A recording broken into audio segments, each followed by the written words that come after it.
People are people, so what they say isn't always the most reliable thing. That's why court cases need people to show up and say what they say under oath, in front of everybody.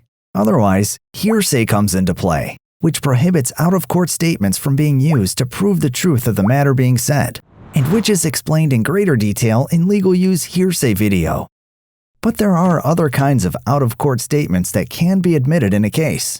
These are called verbal acts.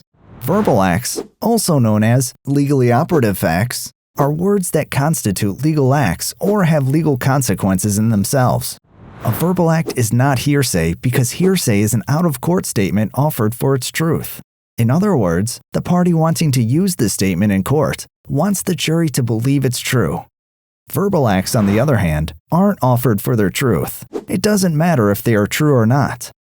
Take a defamation case as an example. You want to prove the defendant made a hurtful statement about you that wasn't true.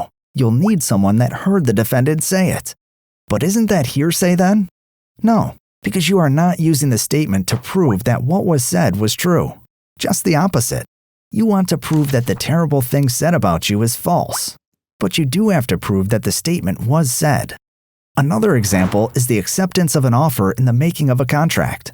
It doesn't matter whether the person was speaking the truth when he or she agreed to the contract. It only matters that they said the words. Threats, warnings, and promises can also be verbal acts and can be admissible in evidence, even though they also happened outside the courtroom. Closely related to verbal acts is what's known as a verbal part of an act.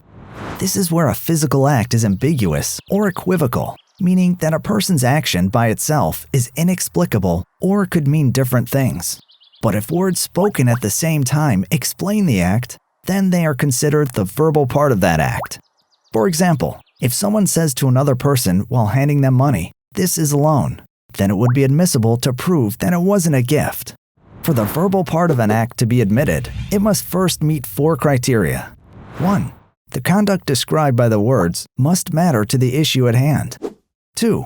The conduct must be equivocal, or rather, up for interpretation without having words to clarify. 3. The word should help give legal significance to the conduct, such as making it obvious that a bribe is a bribe. And 4. The word said must accompany the conduct. The conduct and the verbal act must be made by the same person at that specific time. In general, though, context is an important factor in using a statement as hearsay or a verbal act.